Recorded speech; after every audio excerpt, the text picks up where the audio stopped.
Pokemon is one of the first games I've ever played. It was on the DS and I was glued to it. I was like 5, so I didn't know how to actually play the game, and granted, I still suck at the game, but I genuinely just enjoyed the world and characters of Pokemon. I also remember when everybody in elementary school would trade Pokemon during recess. Like, I'm pretty sure the school banned Pokemon cards because it was such a distraction, but over the decades, Pokemon has gone beyond just video games and cards and has taken over the movie world. There are so many Pokemon movies and shows, I can't keep track of all them, but one movie that came out of nowhere with the craziest hype I've ever seen was Detective Pikachu. This was like the No Way Home of 2019, and it brought in so many memes right off the bat. It was also just a few years after the Pokemon Go craze, so that definitely brought in a bigger audience. So when the actual movie came out, it did pretty well for itself. People didn't think it was anything life-changing, but it was good enough for fans and it had Pokemon, so we're all good. It was like the reaction to the Sonic movie. Then all of a sudden, everybody stopped talking about this movie and moved on. Which is why I wanted to make this video, because I have not seen anybody acknowledge the existence of this movie in 2 years, and I kind of forgot if I liked this movie or not.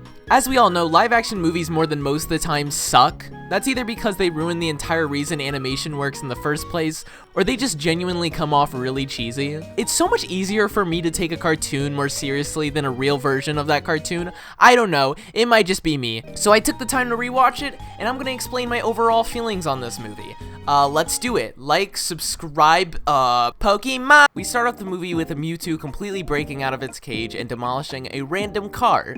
I genuinely don't know why it was this easy for Mewtwo to break out. Like, who made this containment area? Is this capsule made out of cardboard? We then get into the Pokemon world where we get some really nice scenery shots with the most adorable Pokemon.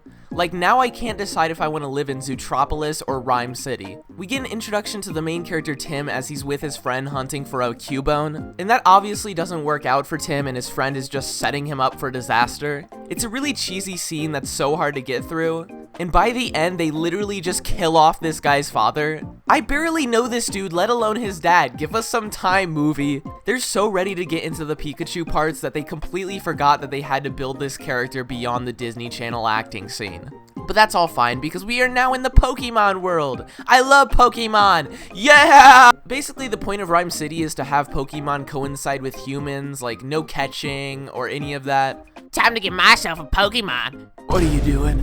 Rhyme City looks so beautiful, but it's probably really distracting in the long run. Like, how am I supposed to walk to work when I see this dude walking near me? The CGI actually looks really nice in this movie, which is surprising because this is one of those movies that could have easily failed at the CGI. This could have been like the Teenage Mutant Ninja Turtles live action movie, but no, I actually like looking at these Pokemon. I will say that they could have designed some of these Pokemon a little better because this is just nightmare fuel. Is this a horror movie? The movie actually did one of the best ideas in movie history, which is hiring a fan artist. RJ Palmer, a concept artist who had already been making realistic Pokemon designs, was hired for early production. I can't think of something cooler than hiring somebody who not only knows probably so much about Pokemon, but also knows how to make them appealing. Good job, Warner Brothers. Good job.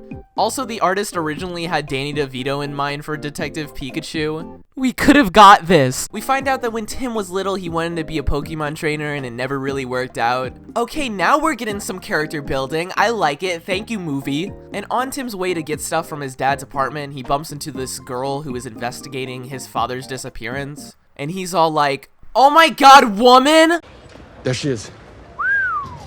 I can see why you're so excited. I was not that excited. The movie starts to really pick up its pace when we're introduced to Pikachu, which is a really great scene in my opinion. Every word out of Pikachu's mouth in this scene is just pure writing gold. Or maybe it's improv, I don't know. I know you can't understand me, but put down the stapler or I will electrocute you. For some reason in this movie, Tim's character comes off really annoyed of Pikachu, which makes absolutely zero sense. Personally, if I was the only one that could hear Pikachu speak, I would never shut up about it. I would be so excited.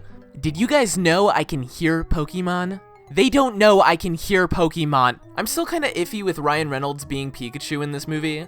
I find it really hard to take an iconic character seriously when it's voiced by a recognizable celebrity. Like, no, that's not Pikachu, that's just Ryan Reynolds behind a mic pretending to be Pikachu. I'm actually pretty good at being alone at night. Nope, that did not land right at all. Thankfully, I was able to get used to it, and he kind of just became Pikachu in my mind. What's cool is if they make a sequel to this movie, they can now choose any celebrity to voice a Pokemon. Jack Black voices Snorlax, Tom Holland voices Squirtle, Nicolas Cage is Charmander. The first item of detective business is to find the people responsible for creating the R, which is basically drugs for Pokemon, which makes them evil. They head to a Pokemon tournament to find the person behind the serum, but in doing so, Pikachu gets put into the battle. And that's a problem because he remembers absolutely nothing. He doesn't know any of his powers. He is going to get crushed like a little grape. But thankfully, Detective Pikachu is saved by Tim, who gets in the ring to take on the Charizard by himself. It's this whole debacle where we get back and forth punches from Tim and Pikachu, which is actually a really fun scene. This movie does a really good job of keeping your attention. Eventually, this fight leads to a serum bottle breaking and going everywhere and affecting all the Pokemon. It's also a great excuse to show off more Pokemon characters, so thank you movie, take my money. We get a very sad emotional scene where Tim finally comes to terms with the fact that his dad might actually be dead. But then they're like, oh, maybe he's alive. Oh wait, maybe he's dead. Maybe he's alive. It's weird. I couldn't keep track of it. Are you guys gonna continue the hunt or do I stop watching? Then they get invited to basically the president of Rhyme City's office, and while looking at a hologram he shows them, they realize that Tim's dad actually did live. I don't know how. He is literally in fire. Only Deadpool could survive that. Wait a minute! Mewtwo looks so cool in this movie. Like, if I could be a Pokemon, it would be Mewtwo. He is so sick. I just want a spin-off with only Mewtwo. Tim's girlfriend, and Pikachu then head to a containment area where we get even more great Pikachu moments. So let me get this right. We're forced to listen to this spa music so your head doesn't explode and kill us all. Hey, you put that down. I am not giving you a massage. They don't explain too much why they're heading there. I can only assume it's because a Mewtwo broke out there. While exploring this containment area, they find a lot more Pokemon that have been experimented on. It's basically just the plot of Zootopia. They also find these guys who are a foreshadow to what's about to happen. I love how they set that up. This scene gave me so much anxiety. If he would have just lost a little grip here, the movie would have been over, but he's the main character, so no, that can't happen. But we're gonna make Pikachu randomly ill instead. There were some really nice color schemes and scenery in these segments that really pleased my eyes.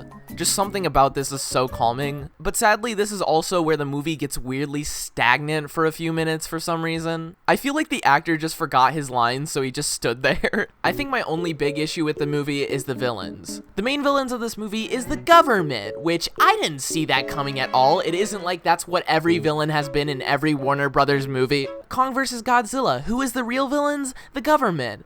Ready Player One, who are the villains? The government. Wow, whoa, whoa! And what's even worse is that they try to make this guy the twist villain as if we didn't already assume he was the bad guy. But it was kind of cool to see that the son that we thought was also gonna be evil actually saved him.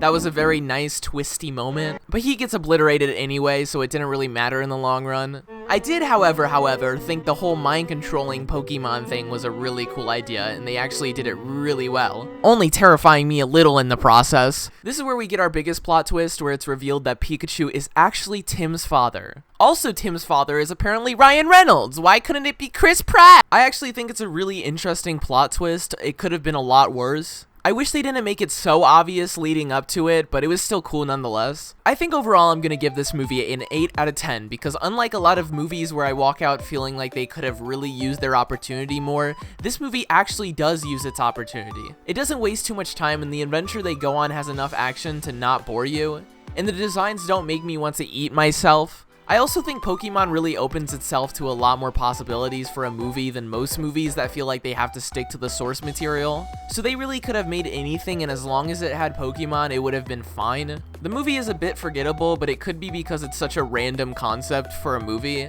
Somehow it still works though. I really hope they do more live action movies in the future. Maybe focusing a little more on the Pokemon aspect like the show. I would also love to see what more talented actors they could get for these movies. Dylan O'Brien Pokemon trainer.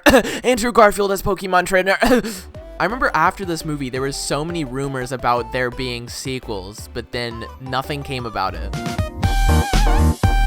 I hope you guys enjoyed this video. I really want to do more Pokemon videos, so let me know if you enjoyed this and what I should talk about regarding Pokemon next. Also, guys, I have a few announcements. Starting off, I just started a Patreon, so if you want to get sneak peeks to upcoming videos, scripts, other cameo stuff, just check that out in the description. Also, I've recently started working on music, so if you want to hear me do a little bit of singing, then that's also in the description.